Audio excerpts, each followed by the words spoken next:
Good morning दोस्तों। अब हम लोग डिस्कस करने जा रहे हैं एओर्टिक स्टेनोसिस, जो कि फाइनल ईयर का one of the long question है। तो अगर ये लॉन्ग क्वेश्चन में आ रहा है तो आपको इसको लिखना रहता है in the headings of causes, pathogenesis, clinical feature, investigations और ट्रीटमेंट। तो स्टार्ट करते हैं। एओर्टिक स्टेनोसिस आखिर है क्या? तो ये एक डायग्रामेटिक रिप्रेजेंटेशन है हार्ट का, जहां पे लेफ्ट वेंट्रिकल और एओर्टा के बीच में प्रेजेंट है हमारी एओर्टिक वाल्व, जो कि बहुत ज्यादा थिक और रिजिड हो गई हैं, जिसके कारण अब वो प्रॉपर्ली ओपन नहीं हो पा रही हैं और उसके ओपन होने के बाद बहुत ज्यादा नैरो ओपनिंग है।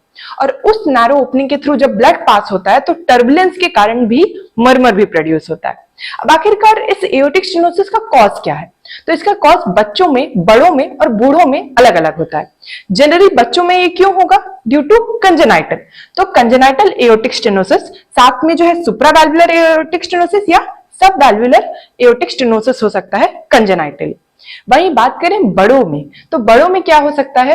रूमेटिक हार्ट डिजीज के कारण हो सकता है, या फिर कंजेनाइटली जो है बाइकस्पिड एओर्टिक वाल्व प्रेजेंट होंगी, जो अब कैल्सिफाइड हो गई हैं, या फिर फाइब्रोसिस के कारण जो है अब उनमें एओर्टिक स्टेनोसिस डेवलप हो गया है। वहीं बात करें बूढ़े लोगों में, तो ये दोनों कॉज जो है बूढ़े लोगों में भी होंगे। साथ में उनमें जो है senile degeneration of aortic stenosis के कारण हो सकता है।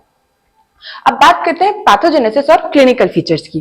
तो अब अगर आपको पैथोजेनेसिस समझ आ जाएगा तो क्लिनिकल फीचर सिमिलर है। अब हो क्या रहा है कि ऐसा तो है नहीं एक दिन में जो है एओर्टिक स्टेनोसिस डेवलप हो जाएगा। इसे डेवलप होने में धीरे धीरे टाइम लगता है। तो धीरे धीरे जब ओपनिंग नैरो होती जा रही है तो उसको कंपनसेट करने के लिए क्या करता है, हार्ट कि जो ये लेफ्ट वेंट्रिकल है वो हाइपरट्रॉफी हो जाती है, ताकि वो ब्लड को पंप कर सके उस नैरो ओपनिंग के थ्रू। तो इनिशियल फेजेस में क्या होता है, कोई भी सिम्टम्स नहीं आते। क्यों? क्योंकि जो हमारा लेफ्ट वेंट्रिकुलर है वो हाइपरट्रॉफी करा के अपने अंदर का प्रेशर इंक्रीज करके उस नैरो ओपनिंग के थ्रू भी ब्लड को पास कर दे रहा है, और जिसके कारण कोई सिम्टम्स नहीं आ रहे। लेकिन होता क्या है, जब धीरे धीरे ये बहुत ज्यादा जो हाइपरट्रॉफी हो जाता है और ये ओपनिंग बहुत ज्यादा नैरो हो गई है कि अब जो है और ज्यादा ब्लड उस नैरो ओपनिंग के थ्रू पास ही नहीं कर सकते, चाहे तुम कितना भी प्रेशर बढ़ा लो। तब क्या होता है, सिनकोप के एपिसोड्स आने लगते हैं। पहले एक्सर्शनल सिनकोप होता है, मतलब जब इंसान जो है एक्सरसाइज करता है तो बॉडी की डिमांड ऑफ ऑक्सीजन बढ़ जाती है, लेकिन ब्लड सप्लाई जो है इंक्रीज नहीं हो सक पा रही ड्यू टू नैरोड ओपनिंग, तो जिसके कारण सिनकोप के एपिसोड्स होने लगते हैं। अब पहले जो ये हमारी वॉल की थिकनेस थी लेफ्ट वेंट्रिकल की, वो इतनी थी, लेकिन अब कितनी हो गई? इतनी ज्यादा। लेकिन इतनी वॉल को सप्लाई करने के लिए कोरोनरी आर्टरीज भी थी, लेकिन अब जब इतनी मोटी वॉल हो गई है हमारी लेफ्ट वेंट्रिकल की, तो उसको ब्लड सप्लाई कहां से मिलेगा? तो यहाँ पे जो है बिना कोरोनरी आर्टरी डिजीज के भी एंजाइना डेवलप हो जाता है। क्यों? Due to left ventricular hypertrophy.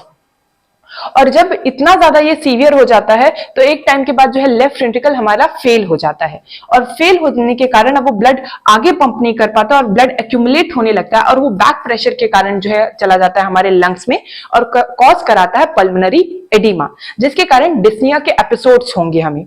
तो ये है हमारे क्लिनिकल फीचर, जिसे सैड के निमोनिक के थ्रू मैंने याद किया था, सिनकोप, एंजाइना और डिस्निया। और इनिशियल फेज में पेशेंट मोस्टली एसिम्प्टोमेटिक ही रहते हैं।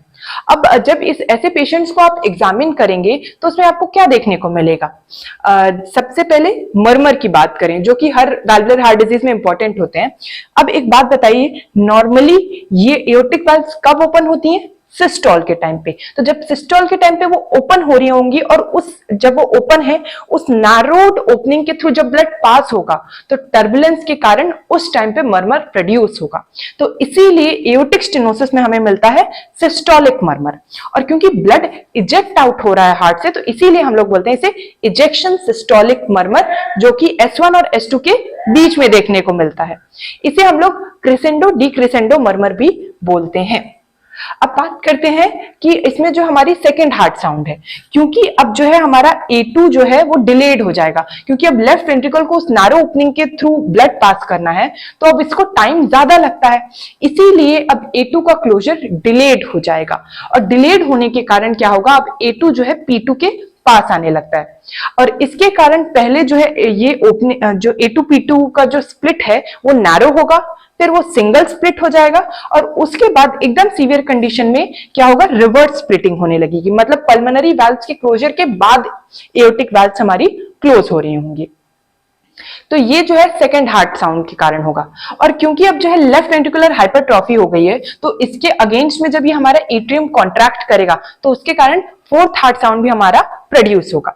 जब हम ऐसे पेशेंट्स की पल्स ऑब्जर्व करेंगे ना, क्योंकि अब ये जो है इस नैरो ओपनिंग के थ्रू ब्लड जा रहा होगा, तो इसके कारण जो हमारी पल्स की पीक है वो भी डिलेड आती है। तो इसीलिए हम लोग बोलते हैं उसको पल्सस टार्डस एट पार्ट बस, मतलब स्लो राइजिंग पल्स है और डिलेड उसमें पीक आ रहा है। और ऐसे पेशेंट्स में हमें कैरोटिड थ्रिल देखने को मिलेगा।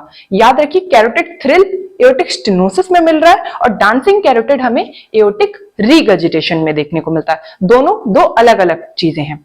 और जो है क्योंकि इस नैरोड ओपनिंग के थ्रू जब ब्लड पास होता है उसके बाद वाला जो एओर्टा है उसमें बहुत फोर्स से ब्लड जाता है, इसीलिए क्या हो जाता है, पोस्ट स्टेनोटिक एओर्टिक डायलेटेशन। तो ये सारी चीजें हमें देखने को मिलेंगी। अब ऐसे पेशेंट्स में आप क्या क्या इन्वेस्टिगेशंस करेंगे? तो इन्वेस्टिगेशंस जितने भी वाल्वुलर हार्ट डिजीज थी सबके लिए क्या था, ईसीजी कराओ भाई, एक्सरे कराओ, इको कराओ, डॉपलर कराओ। अब वही इन्वेस्टिगेशन इसमें भी करेंगे। अब ईसीजी करेंगे due to left ventricular hypertrophy. Ventricle की कॉन्ट्रैक्शन को कौन सी वेव्स दिखाती थी, क्यूआरएस कॉम्प्लेक्स। तो V5 और V6 जो लीड्स है उसमें जो है आर वेव का एम्पलीट्यूड इंक्रीज हो जाएगा, क्योंकि वो वेंट्रिकल की जो है लेफ्ट वेंट्रिकल की कॉन्ट्रैक्शन को मॉनिटर कर रही होती है। और वहीं V1 V2 लीड में जो है एस वेव्स जो है उसका जो है पीक इंक्रीज हो जाएगा। तो ये बात हो गई ईसीजी की। एक्सरे जो है इनिशियली एसिम्प्टोमेटिक रहते हैं, लेकिन बाद में जो है उसमें हमें एट्रियल और वेंट्रिकुलर डायलेटेशन देखने को मिल सकता है। वहीं बात करें इको की, तो इको जब हम करेंगे तो उसमें हमें थिक और रिजिड वॉल्स देखने को मिल सकती हैं, immobile cups of aortic valves, जो कि प्रॉपर्ली ओपन नहीं हो रहे होंगे और उसकी नैरोड ओपनिंग हम प्रॉपर्ली देख पाएंगे। वहीं डॉपलर में हमें जो है इंक्रीज्ड प्रेशर फ्लो जो कि एओर्टा और वेंट्रिकल के बीच में है वो हम लोग देख पाएंगे, और एक नैरो फ्लो ऑफ ब्लड है उसको हम मॉनिटर कर पाएंगे। तो ये बेसिक इन्वेस्टिगेशंस जो है जो कि हमें जनरली हर वाल्वुलर हार्ट डिजीज के केस में कराना रहता है। उसके अलावा इन्वेसिव प्रोसीजर में आप कार्डियक कैथेटराइजेशन करा सकते हैं। इसके अलावा सीटी और एमआरआई भी आप कर सकते हैं to see the calcified aortic valves. अब इन्वेस्टिगेशंस करा दिए, ट्रीटमेंट क्या देंगे? जितनी भी एओर्टिक वाल्वुलर डिजीजेस हैं उनका क्या ट्रीटमेंट था? Aortic valve replacement. तो हम लोगों ने वाल्व रिप्लेस कर देंगे, सारी प्रॉब्लम ही सॉल्व। या फिर स्टेनोसिस के केस में हम लोग क्या कर सकते हैं, एओर्टिक वाल्वुलोप्लास्टी या बैलूनोप्लास्टी कर सकते हैं। और इसके लिए एक स्पेसिफिक टर्म होता है टावी, मतलब transcatheter aortic valve implantation, मतलब कैथेटर के थ्रू जो है अब हम लोग जाके एओर्टिक वाल्व को इम्प्लांट करेंगे। तो ये जो है इसके थ्रू पूरा ओपन सर्जरी करने की जरूरत नहीं पड़ेगी। तो ये था हमारा एक ओवरव्यू ऑफ एओर्टिक स्टेनोसिस, और थैंक यू सो मच।